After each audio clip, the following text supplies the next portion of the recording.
Assalamualaikum warahmatullahi wabarakatuh. Alhamdulillahilladzi an'ama 'alaina wa hadana ila dinil islam wa ja'ala ramadana sahran mubarakan wa rahmatan linnasi waskuru ni'matallahi in kuntum iyyahu ta'buduna wa la'allakum tattaqun. Allahumma sholli wa sallim wa barik ala sayyidina al-mursalina wa ala alihi wa sahbihi ajmain. Amma ba'du. Tiada kata yang pantas kita ucapkan sebagai seorang hamba melainkan puji syukur kepada Allah Subhanahu wa taala atas limpahan rahmat inayah dan atas segala nikmat yang telah diberikan kepada kita semua. Nikmat sehat, nikmat sempat dipertemukannya kembali kita dengan bulan suci Ramadan ini. Salawat senantiasa salam selalu tercurah limpahkan kepada baginda kita Nabiullah Muhammad SAW. Ialah Nabi yang telah membawa kita dari zaman kejahiliahan menuju ke zaman yang terang benderang ini.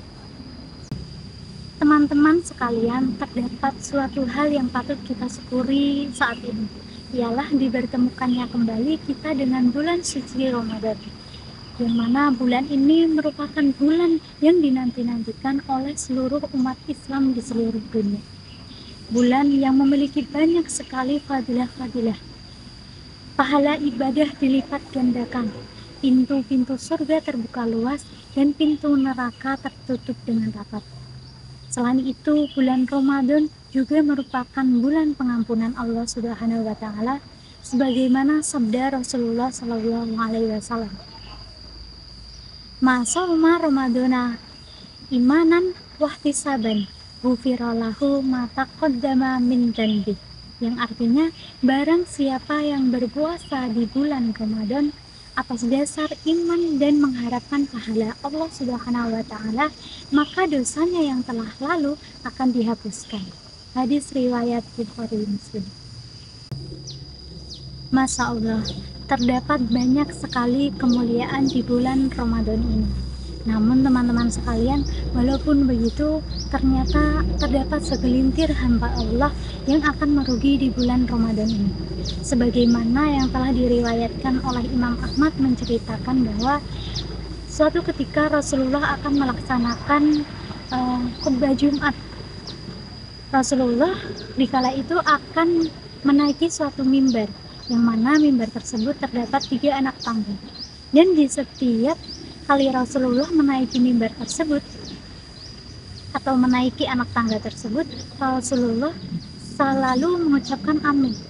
Kemudian setelah selesai sholat, para sahabat bertanya kepada Rasulullah, "Ya Rasulullah, kenapa engkau selalu mengucapkan amin di setiap kali engkau menaiki anak tangga mimbar tersebut?"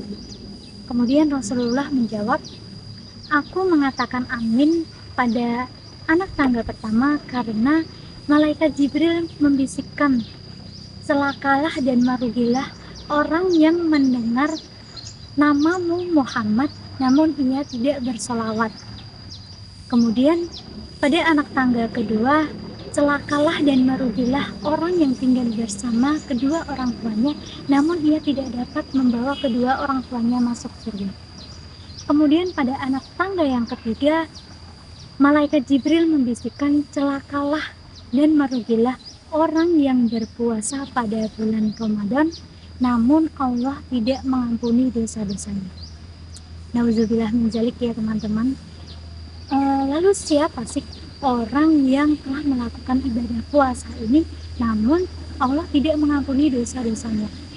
Yaitu yang pertama, golongan orang yang hanya mendapatkan lapar dan haus saja ketika ia berpuasa. Sebagaimana sabda Rasulullah SAW, terdapat banyak sekali orang yang berpuasa namun ia hanya mendapatkan rasa lapar dan dahaga, seperti halnya ia melakukan ibadah qiyamul lail atau ibadah malam namun ia tidak mendapatkan pahala, hanya mendapatkan begadangnya saja. Hal ini merupakan cerminan dari orang-orang yang ketika ia berpuasa namun ia tetap bermaksiat, ia tetap melakukan perbuatan-perbuatan yang itu dilarang oleh Allah Subhanahu wa Ta'ala. Kedua adalah golongan orang yang tidak mampu menjaga lisannya. Hal ini diriwayatkan oleh Ahmad bercerita, pada zaman Rasulullah SAW terdapat dua wanita yang melakukan ibadah puasa. Kedua wanita ini kehausan dan hampir saja mati. Kemudian beberapa orang melaporkan kejadian tersebut kepada Rasulullah. Rasulullah akhirnya memanggil kedua wanita ini dan menyuruh mereka muntah.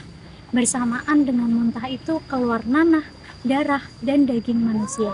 Saat itu Rasulullah SAW bersabda, dua wanita ini berpuasa dari hal-hal yang dihalalkan oleh Allah dan berbuka dengan hal-hal yang diharamkan oleh Allah. Mereka duduk berdua dan memakan daging manusia. Maksud dari hadis ini adalah mereka duduk berdua dan memakan daging manusia adalah ketika mereka berpuasa, mereka tetap saja menggunjing atau bergosip membicarakan orang lain. Kemudian golongan yang ketiga adalah golongan orang-orang yang mengenal Allah hanya di saat bulan Ramadan saja. Imam Ahmad mengatakan, seburuk-buruknya kaum adalah yang mengenal Allah hanya di saat bulan Ramadan saja. Dalam hal ini, orang-orang yang mengenal Allah hanya di saat bulan Ramadan saja adalah mereka yang hanya beribadah hanya di saat bulan Ramadan saja. Ketika ia telah keluar dari bulan Ramadan, ia sudah tidak lagi beribadah kepada Allah Subhanahu wa Ta'ala. Teman-teman sekalian, perlu diketahui bahwasanya tidak semua orang diberikan kesempatan untuk berjumpa dengan bulan Ramadan. Dan setiap orang yang diberikan kesempatan untuk berjumpa bulan Ramadan, tidak semuanya mampu memanfaatkannya dengan maksimal. Andai kata saat ini kita masih diberikan kesempatan untuk berjumpa dengan bulan Ramadan, maka hal yang menjadi PR kita adalah bagaimana kita mampu memanfaatkan bulan Ramadan ini dengan sebaik mungkin. Jangan sampai kita menjadi bagian dari orang-orang yang akan merugi di bulan Ramadan. Cukup sekian, itulah yang dapat saya sampaikan. Kurang lebihnya, saya mohon maaf. Wallahu muwaffiq ila aqwamit thoriq. Assalamualaikum warahmatullahi wabarakatuh.